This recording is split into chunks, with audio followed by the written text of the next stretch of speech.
berlapis-lapis ujiannya Pak ya. Kalau bagi kita itu bukan ujian itu, tapi jawaban Allah atas kesombongan sang presiden yang jumawa Xi Jinping yang mengatakan tak ada satupun kekuatan yang mampu mengguncang Cina. Dasar KP.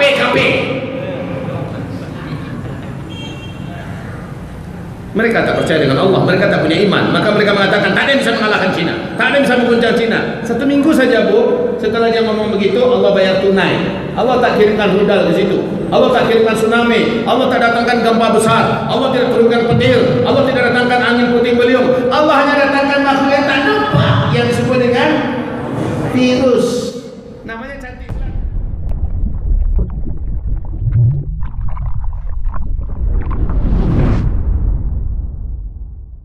Saya lanjutkan, apa berikutnya terjadi. Jadi tolong sebutkan tadi apa yang akan terjadi dalam waktu dekat. Insya Allah coba sebutkan tadi apa yang akan terjadi dalam waktu dekat.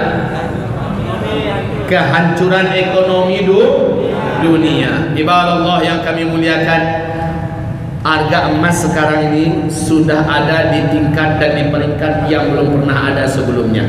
Harga emas sekarang ini kaum muslimin kami boleh silakan dilihat berapa harga satu emas sekarang.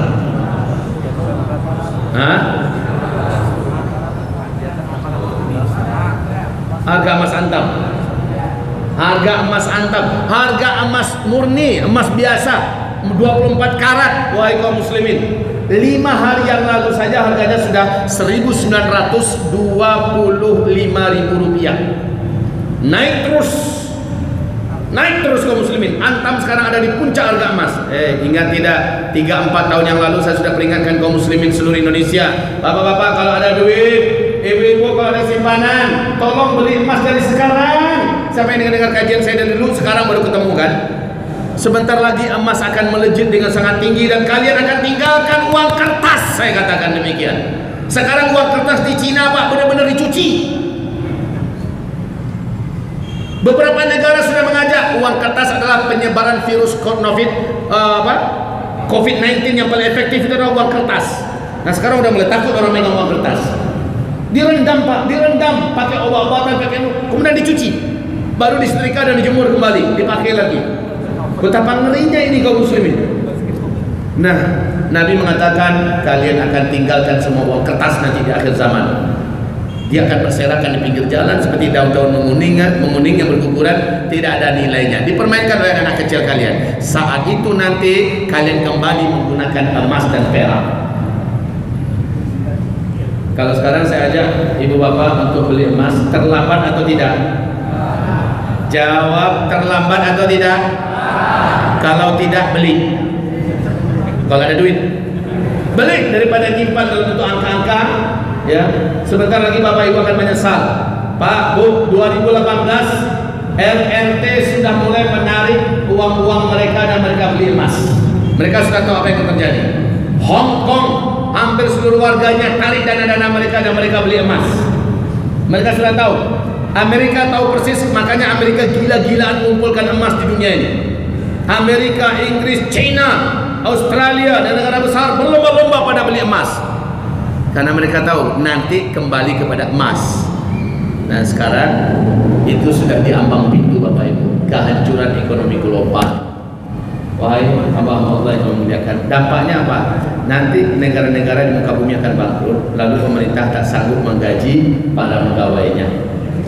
Susulan kedua adalah seluruh harga kebutuhan hidup manusia melejit senaik-naiknya, sehingga berapapun penghasilan orang takkan cukup, kata Rasulullah. Itu waktunya sebentar lagi.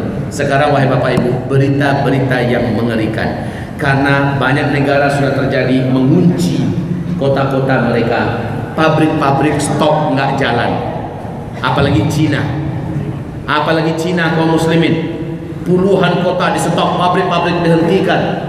Seandainya lebih dari 1 bulan saja sudah dapat dibayangkan kebangkrutan dan kerugian mereka. Sekarang ini wahai kaum muslimin yang kami muliakan, makanan yang ada di Cina habis. Kenapa habis?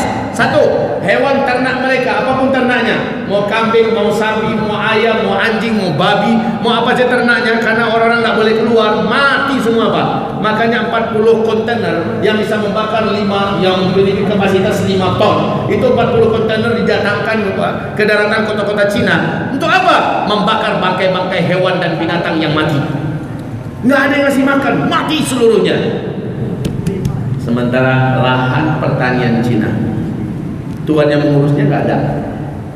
Ini pun akhirnya terlantar, dan yang terlantar ini akhirnya digarap oleh miliaran ulat bulu Pak. Sekarang ratusan juta lahan hektar pertanian dan perkebunan Cina habis oleh ulat bulu. Belum selesai ulat bulu mengerjakan pekerjaannya, datang pula serbuan belalang gurun. Ini belalang terganas. Belalang ini besar dan menggigit manusia.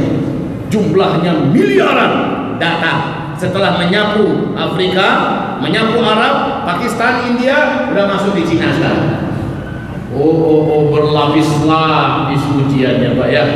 Kalau bagi kita itu bukan ujian itu, tapi jawaban Allah atas kesombongan sang presiden yang jumawa, Xi Jinping, yang mengatakan tak ada satupun kekuatan yang mampu mengguncang Cina. Dasar KP. Mereka tak percaya dengan Allah, mereka tak punya iman, maka mereka mengatakan tak ada yang bisa mengalahkan Cina, tak ada yang bisa mengguncang Cina. 1 minggu saja Bu, setelah dia ngomong begitu, Allah bayar tunai. Allah tak kirimkan rudal ke situ, Allah tak kirimkan tsunami, Allah tak datangkan gempa besar, Allah tidak turunkan petir, Allah tidak datangkan angin puting beliung. Allah hanya datangkan makhluk yang tak nampak yang disebut dengan virus. Namanya cantik pula tuh, corona. Pakai novel di depannya, novel corona baru. Ketika dilihat dengan kaca pembesar, warnanya dan bentuknya juga cantik, memang kayak mahkota Pak. Ternyata sekarang dunia meratap merintih. Sebentar lagi ekonomi akan hancur dan makanan akan langka. Lalu disinilah Nabi berkata, persiapkan diri kalian makanan yang dapat bertahan selama 1 tahun. Setiap keluarga persiapkan makanan yang dapat selama 1 tahun, bukan Indomie, bukan Super Mie. Sekarang jalankan pikiran, apa yang bisa makanan bisa bertahan selama 1 tahun? Terserah, jangan banyak teori. Persiapkan saja, tiap keluarga harus perintahkan persiapkan makanan yang dapat bertahan selama 1 tahun. Kapan mulainya Ustaz? Kalau menurut hadis Nabi, Anda jangan sembarangan mulai. Sekarang ini baguslah kita persiapkan makanan, bagus Pak. Tapi permulaan yang disebutkan dalam hadis Nabi, dan hadis ini kuat Pak, yaitu ketika kamu melihat meteor atau bintang berekor melesat di atas langit dunia selama 3 hari berturut-turut sampai 7 hari, antara 3 sampai 7 hari. Kalau itu sudah kamu saksikan, semua kalian larilah dan bawalah makanan yang dapat dimakan selama 1 tahun. Sekarang saja sudah mulai kita lihat kelimpungan orang di bumi ini karena makanan yang semakin langka dan harga semakin melejit. Nah, berikutnya apa yang akan terjadi? Yang akan terjadi berikutnya, ibu Allah yang kami muliakan, adalah kelaparan global. Jadi kehancuran ekonomi disusul dengan kelaparan global. Dalam hadis Sahih Bukhari Muslim, di akhir zaman kata Rasulullah, tak akan terjadi kiamat sampai tetangga rela mendatangi tetangga yang dulu adalah sahabatnya dan membunuh tetangga itu hanya gara-gara sepotong roti yang ada di tangan tetangga karena lapar. Karena lapar, tetangganya dibunuh Pak, sebab tetangga itu punya sepotong roti. Ini akan terjadi wahai Bapak Ibu di Wuhan hari ini. Wuhan hari ini kaum muslimin sangat banyak yang melemparkan dirinya dari gedung-gedung karena stok makanan sudah nggak ada, yang dimakan udah nggak ada, barang yang dibeli udah busuk-busuk, harganya pun meroket melangit Bapak Ibu. Itu kondisi Wuhan sekarang. Bapak mau tahu keadaan kaum muslimin di Uighur, Xinjiang, Cina sana yang jutaan disekap dan dipenjara. Ini penjara yang sangat banyak orang-orang di dalamnya Bapak Ibu yang kami muliakan. Ini dah masuk minggu ketiga, mereka tidak ada makanan sama sekali. Seperti apa nasib kaum muslimin yang ada di Uighur, Xinjiang sana? Kita masih bisa makan, bahkan buang-buang nasi kita di sini. Wahai Bapak Ibu yang kami muliakan, nanti kita akan melakukan penggalangan dana. Demi Allah, ketakutan tidak mendengar penggalangan dana. Kita akan melakukan penggalangan dana untuk bela Baitul Maqdis, bela muslimin, dan bela Islam insyaallah taala. Dan ini adalah kerjaan yang bisa kita lakukan mumpung kita masih lapang dan masih santai saat ini. Wahai Bapak Ibu yang kami muliakan, selanjutnya, berikutnya ibu Allah yang kami muliakan, yang akan terjadi dalam waktu dekat. Catat itu apa yang terjadi dalam waktu dekat. Yang pertama tadi apa?